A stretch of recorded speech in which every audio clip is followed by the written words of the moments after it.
Welcome back to Photoshop Basics on Psdtuts Plus.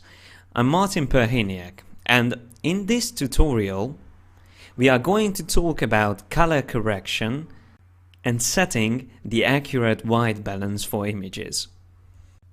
I will show you how to use automatic adjustments with the curves adjustment layer, and then I will also show you how to make manual corrections.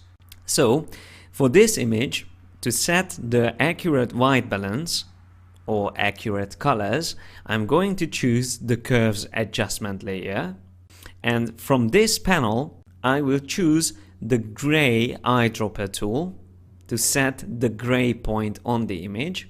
And because I know that this box, the master collection for CS5, it's a gray color, I will click on this and that will turn my image into its proper colors.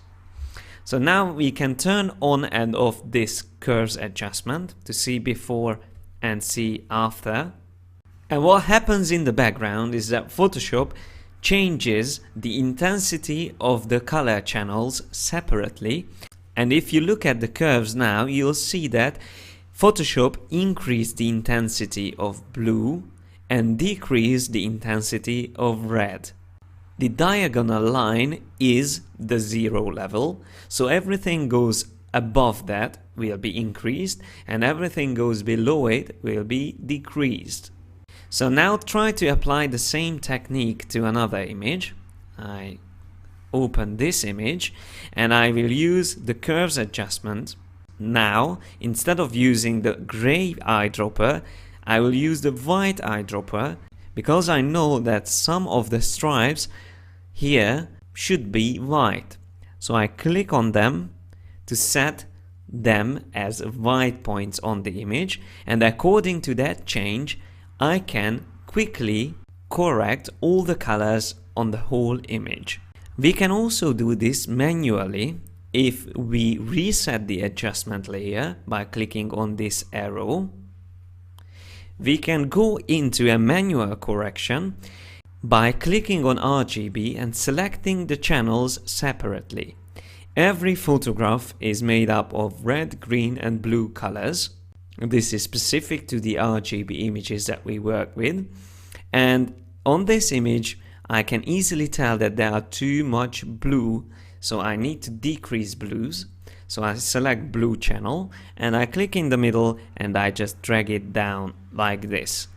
I also need to increase reds. It's easy to tell that the image lacks reds, so I select red and then I move it up to add more reds to the image. And maybe I can move greens a little bit down too, so I select green and I move that down a little bit, just like this. If I want to also increase the brightness of the image, I can do that on the RGB channel, so the composite channel. I select that and I move the curve up in the composite channel. As you can see, it's very similar to the automatic adjustment that we created with setting the white point with the white eyedropper tool, but I prefer using manual corrections like this. I would like to show you also another example, and there are two images here in Bridge for me.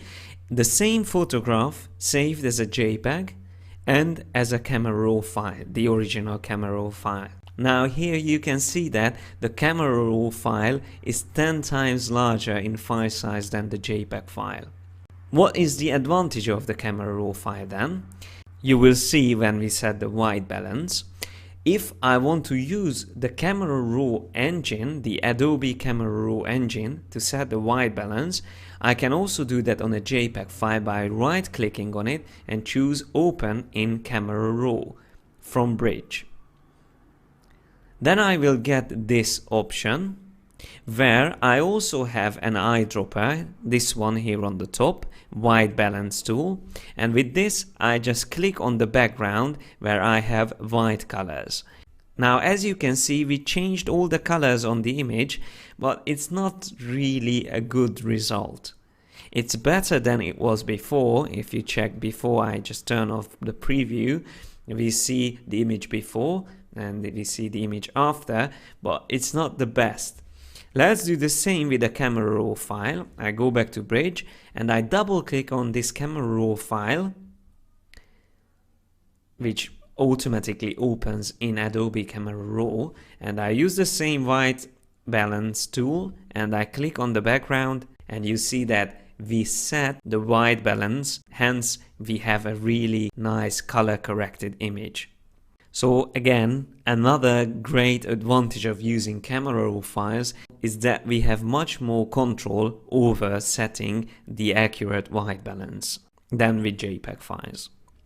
In the next episode, I will talk about how to work properly with the brush tool. So stay tuned and see you next time. Thanks a lot for your attention.